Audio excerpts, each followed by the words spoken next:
Welcome to My Health and Safety, the podcast designed to bridge the gap between your personal and workplace wellness.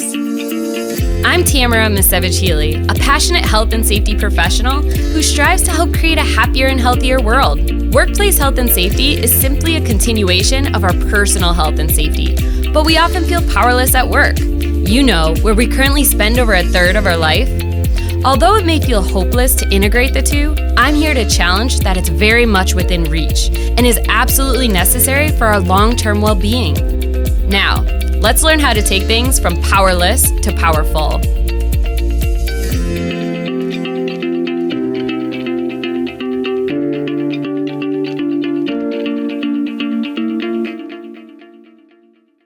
Hello, and welcome back to the My Health and Safety podcast. I'm Tamara Misewicz-Healey, but you may call me Tammy.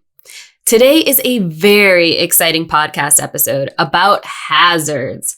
Woo! I could almost feel the eye rolls happening as I'm recording this. Now, I know most people don't get enthusiastic over discussions around hazards, and that's unfortunate because hazards and how to assess them is actually rather interesting and extremely pertinent and useful for each of us to understand. And learning about hazards, how to assess their risk, and then optimally control for them is a skill that requires practice, collaboration, open-mindedness, exploration, and creativity. Wow, I made that sound pretty great, didn't I? Well, let's get into some more then. To get started, let's define hazard. In the simplest of definitions, a hazard is a potential source of harm. This could be harm to a person, property or material, or the environment. A potential source of harm. All right. Well, the more we dwell on our surroundings, the more we'll realize we're surrounded by potential sources of harm. The knives in my kitchen, the gas-burning stove, the stairs, the chemical products, the ladder I use, the car I drive, riding my mountain bike, my dog, and oh my goodness, even my toddler. The list is endless. What do? Should I eliminate them to rid all potential hazards from my life? Well, now, that'd be ridiculous. And honestly, near impossible. Plus, I plan to keep my toddler, even if he does headbutt me in the face from time to time. My son is my entire world, and just because he can be a potential source of harm definitely doesn't mean I want to eliminate him from my life. However, there are some controls I can put in place to help control the headbutting, like education, training, some deep breathing exercises, and if necessary, discipline, which are all administrative controls. And if that doesn't work, there's always personal protective equipment, right? But really, hazards are all around us. And I'm here to tell you that's okay. Because the important factor to be assessed when it comes to a hazard is its level of risk. However, we're going to explore hazards a little bit further before making the transition to risk, because we can't assess the risk until we've identified the hazard. Now, we've defined hazard as a potential source of harm, but that feels a bit overwhelming because, as we've already discussed, there are a lot of potential sources of harm. So, how can we organize our hazards to better identify and address them? Where do we begin? Well, at MiEHS Alliance, we like to break hazards down into 8 types. However, different organizations break them down into a variety of categories, generally between 4 to 8 in total. We decided on an 8 category breakdown because we feel it's the most comprehensive when considering hazard types. And we also got the best employee feedback around it and really wanted a breakdown that felt understandable and comfortable for them. So here they are. The 8 hazard types MiEHS Alliance uses are 1, biological hazards, 2, chemical hazards, 3, ergonomic hazards, 4, fire hazards, 5, health hazards, 6, psychosocial hazards, 7, physical hazards, and 8, safety hazards. Now, let's go through each of them briefly to ensure clarity around what they are and what they include. 1, biological hazards. Biological hazards can be bacteria, viruses, fungi, parasites, plants, animals, and even humans. A couple specific examples would be human blood in a medical setting, the coronavirus and those carrying it, salmonella-contaminated food, black mold in your basement, ticks, mosquitoes, poison ivy, or even certain snakes and bears. 2, chemical hazards. Chemical hazards are solids, liquids, gases, vapors, aerosols, fumes, and dusts with their associated health and physiochemical hazards. Every chemical and its associated hazards needs to be reported in their safety data sheet, also known as their SDS document, or previously known as the MSDS document. The SDS includes information such as the properties of each chemical, the physical, health, and environmental hazards, protective measures, and safety precautions for handling, storing, and transporting the chemical.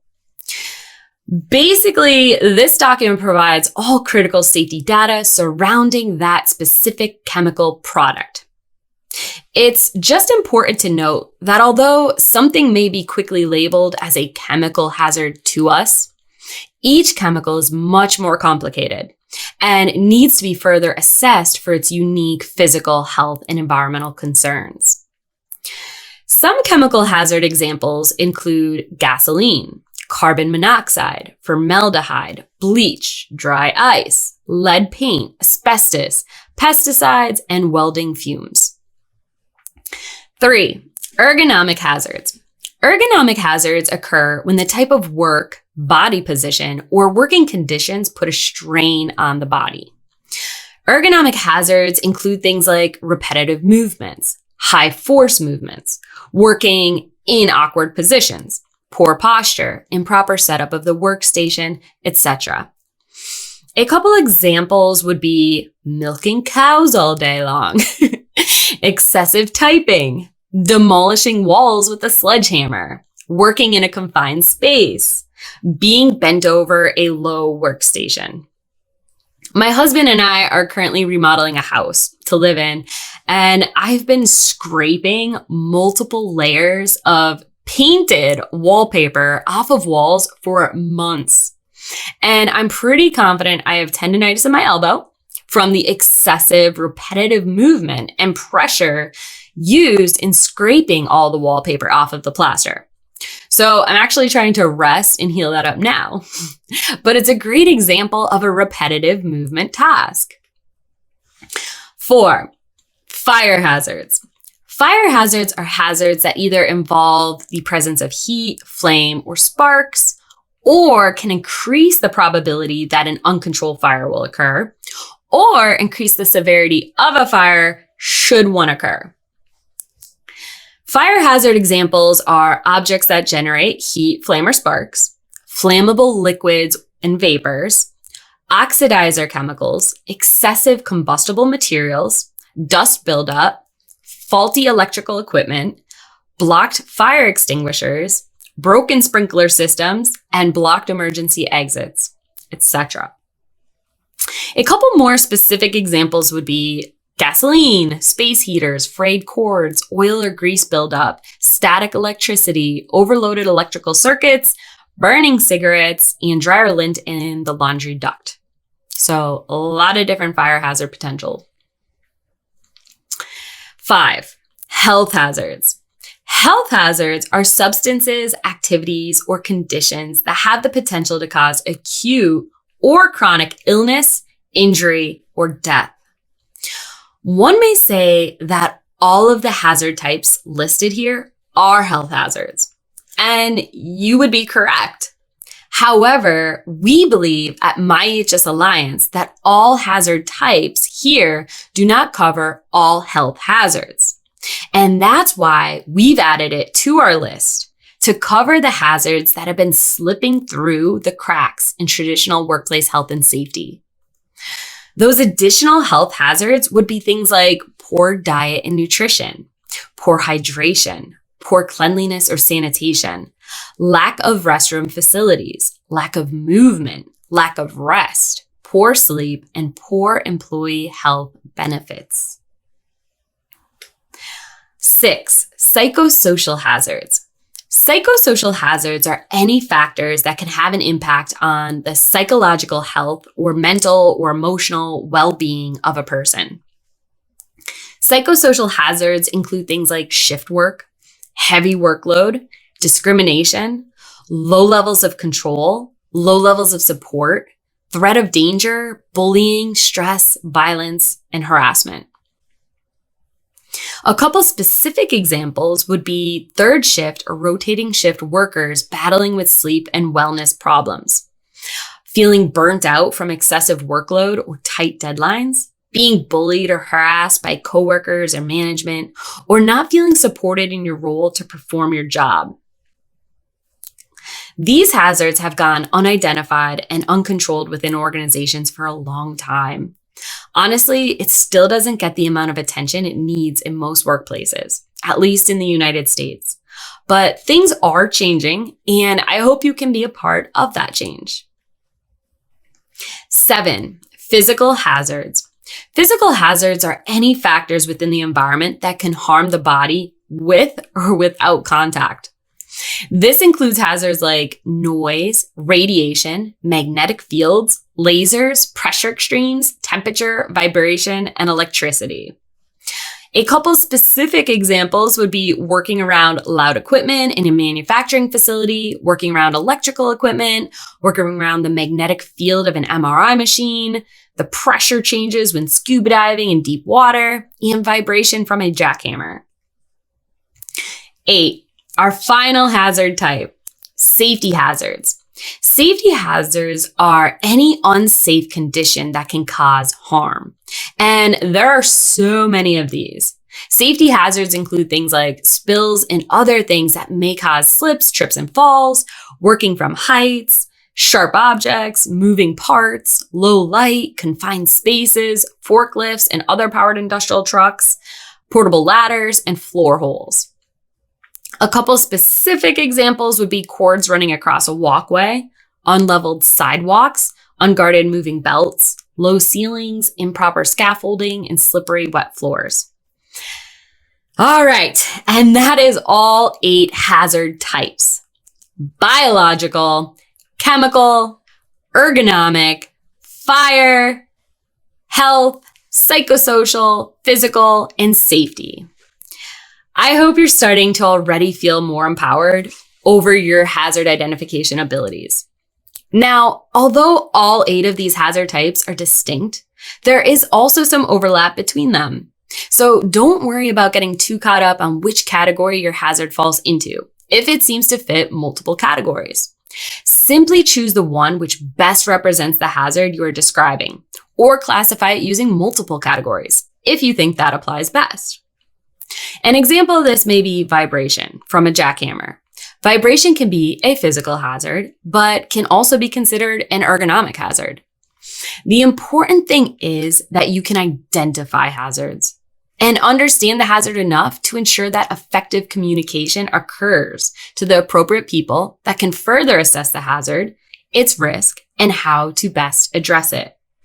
So if your workplace or regulatory body organizes hazard types slightly differently, it's not a problem. You can still utilize this language around hazard types to communicate your concerns and see where it would best fit within your own breakdown. There are subcategories to all of these hazard types, as we went through, and some organizations may decide to pull them out and highlight them to simply give it more attention, if it is a high-risk subcategory in your organization. That's actually what we did with fire hazards.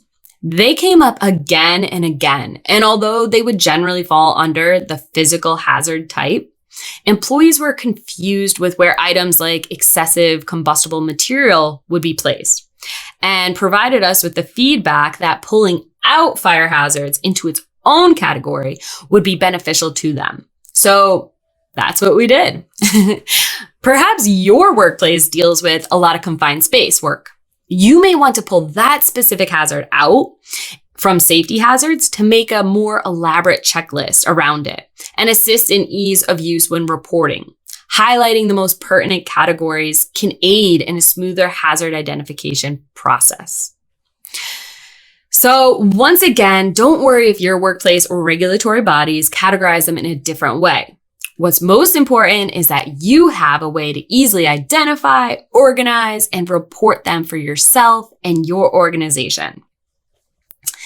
If you happen to work in occupational health and safety, you may want to review how your organization categorizes hazards, and if you have defined it in a way that best serves your employees and their unique exposure.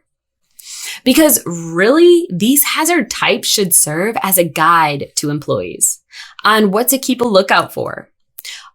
They should be utilized in trainings, inspections, standard operating procedures, near-miss and incident reporting, and utilized in the language for everyday safety discussions.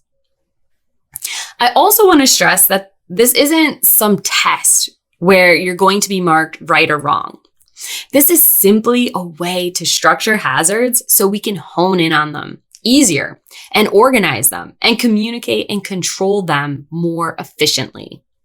Remember, this isn't just to improve recognition of hazards in the workplace, but in your personal life as well. Improving upon our ability to identify hazards is the first step to creating a safer and healthier life for ourselves and others. Hazard identification is the first step in the risk assessment process. So having more employees empowered with knowledgeable eyes on the floor will only lead to a quicker identification process and a healthier and safer workplace. Well, now that we've improved our ability to identify and organize hazards, how do we know which ones we need to control for? Well, that all comes down to its level of risk. And that'll be our topic on the next episode. In the meantime, I recommend you write those 8 hazard types down and literally walk around your house and see how many hazards you can find and what categories they fall into. This will be a great way to start priming your brain to pay attention to the hazards in your environment. I also recommend you do this at work of your immediate working environment. Recognize all potential hazards.